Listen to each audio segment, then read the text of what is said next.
Namaste bachcho. Today let's do the exercise part of chapter number 12. The name of the chapter is Kanya Kumari. So we'll continue from page number 73. Now here you can see the first exercise. प्रश्न है निम्नलिखित प्रश्नों के उत्तर लिखिए. So you have to answer the following questions. The questions are का कन्याकुमारी के समुद्र तट पर किसका मंदिर है? So the meaning is whose temple is on the beaches of Kanyakumari. Next, खा बकासुर कौन था और उसका वध किसने किया? The meaning is who was Bakasur and who killed him. Next one, गा प्रश्न है कन्याकुमारी में क्या क्या देखने योग्य है? The meaning is what all things are there to be seen in Kanyakumari. Next one, घा विवेकानंद जी का स्मारक भवन कहाँ बनाया गया? The meaning is where was the memorial building of Swami Vivekanand built? गा प्रश्न है कन्याकुमारी में गांधी मंडप क्यों बनाया गया? The meaning is why Gandhi Pavilion was built in Kanyakumari. Now let's see the answers. The first one is Kanyakumari के समुद्र तट पर किसका मंदिर है? सही उत्तर है कन्याकुमारी के समुद्र तट पर भगवती का मंदिर है. खा प्रश्न बकासुर कौन था और उसका वध किसने किया? सही उत्तर है बकासुर एक राक्षस था और उसका वध पराशक्ति देवी ने किया. गा प्रश्न कन्याकुमारी में क्या क्या देखने योग्य है? सही उत्तर है कन्याकुमारी में समुद्र तट, कई मंदिर, विवेकानंद जी का स्मारक, गांधी मंडप आदि देखने योग्य है. घा प्रश्न विवेकानंद जी का स्मारक भवन कहाँ बनाया गया?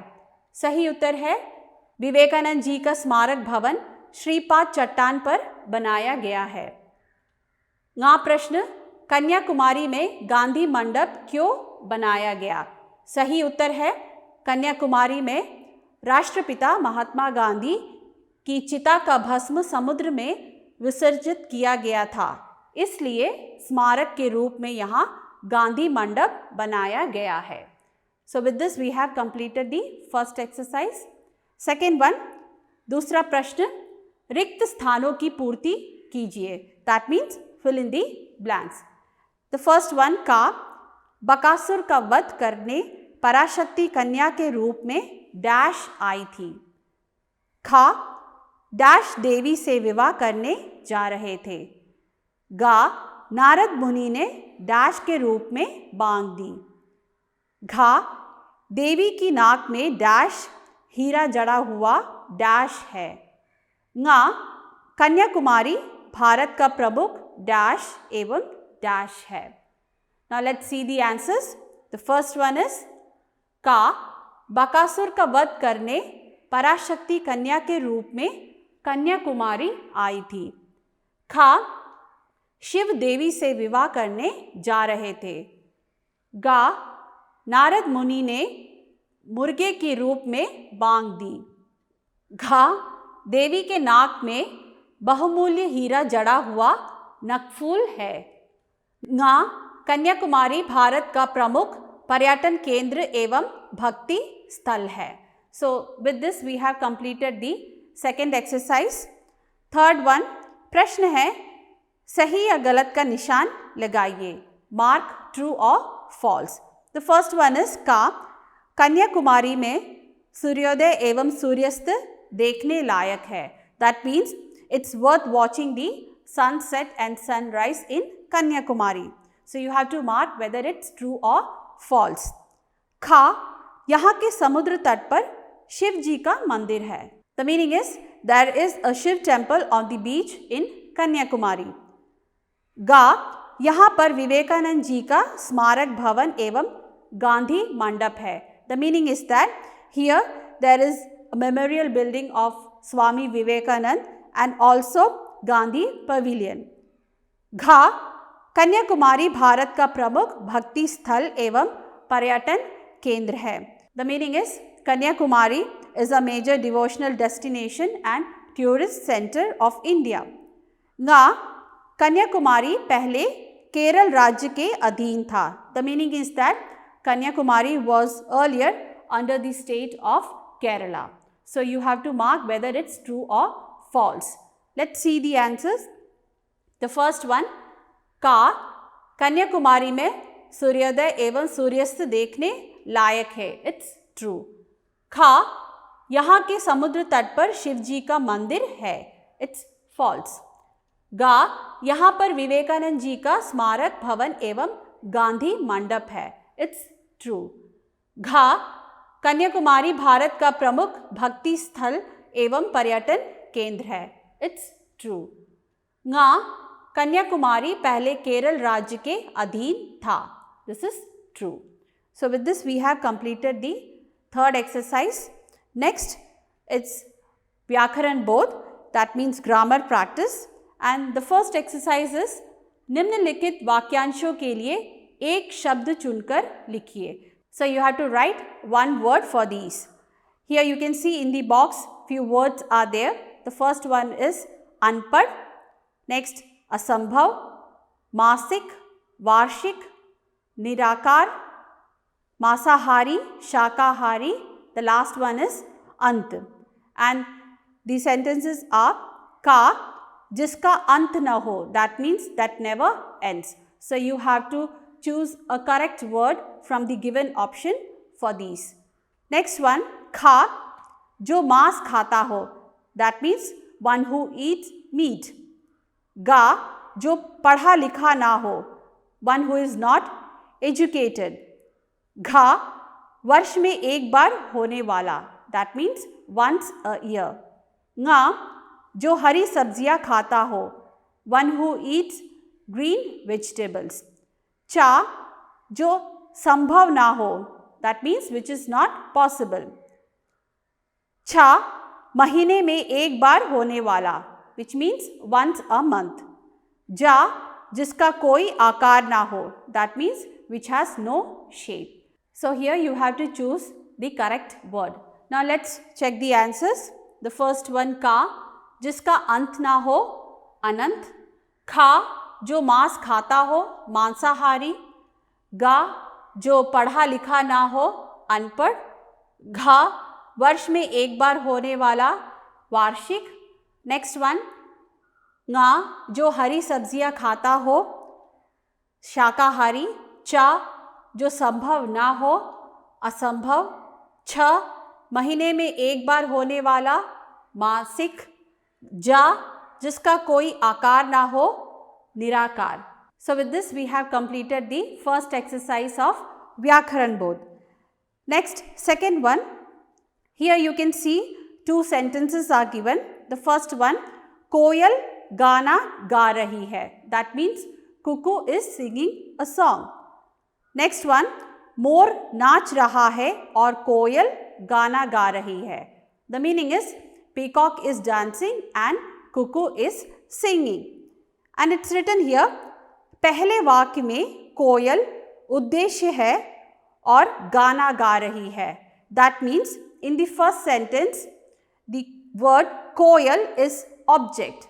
In Hindi we say उद्देश्य. उद्देश्य means object. और गाना गा रही है विधेय है. So here विधेय means predicate. गाना गा रही है, that means singing is predicate. Next sentence, जिस वाक्य में केवल एक उद्देश्य और एक विधेय हो अथवा एक ही प्रमुख क्रिया हो, उसे सरल वाक्य कहते हैं. Here सरल वाक्य means simple sentence. So the meaning is that a simple sentence has one object, one predicate and one main verb. Now let's read the second paragraph. It's written, दूसरे वाक्य में दो स्वतंत्र वाक्य और योजक द्वारा जुड़े जाते हैं. As you can see here, the second sentence, that is मोर नाच रहा है और कोयल गाना गा रही है. So it consists of two independent sentences which is joined by a conjunction like or. Or means and. Next sentence, जिस वाक्य में दो स्वतंत्र वाक्य किसी योजक द्वारा जुड़े हो, उसे संयुक्त वाक्य कहते हैं. That means when two independent sentences are joined by a conjunction like for, and, but are called compound sentence. So here we have to find whether the given sentences are simple sentences or compound sentences. So in Hindi, saral vakya means simple sentence, sanyukta vak means compound sentence. So let's see the sentences. The first one, का कन्याकुमारी भारत का दक्षिणी छोर है. That means Kanyakumari is located in the southern tip of India. खा पश्चिम में अरब सागर और पूरब में बंगाल की खाड़ी है. The meaning is, in the west is the Arabian Sea and in the east is the Bay of Bengal. गा यहाँ विवेकानंद जी की मूर्ति है. Here there is the statue of Swami Vivekanand.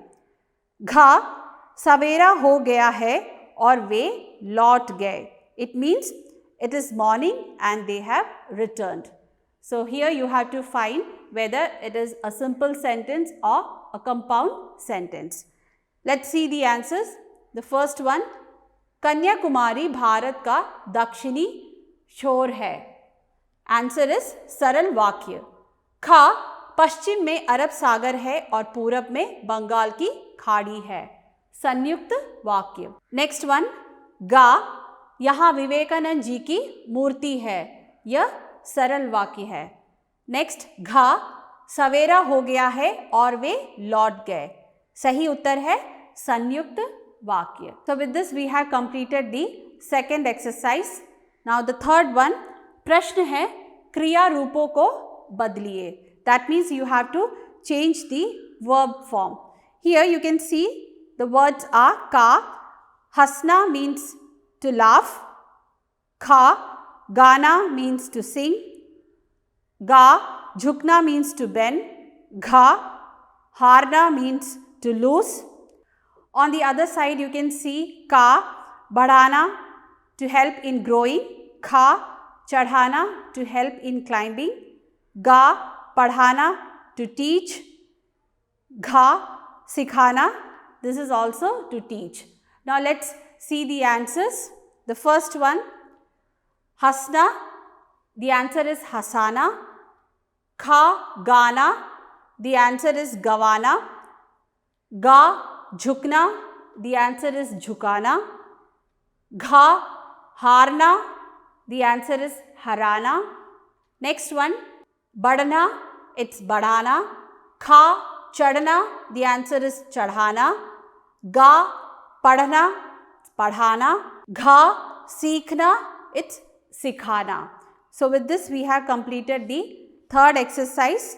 Now the fourth one is वाक्यों में प्रयोग कीजिए.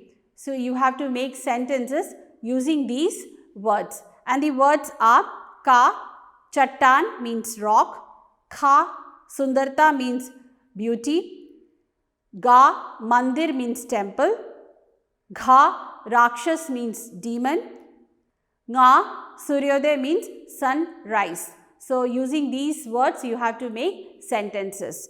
Now here the first one is चट्टान. The sentence is पहाड़ों पर चट्टान देख सकते हैं. That means rocks can be seen on the mountain.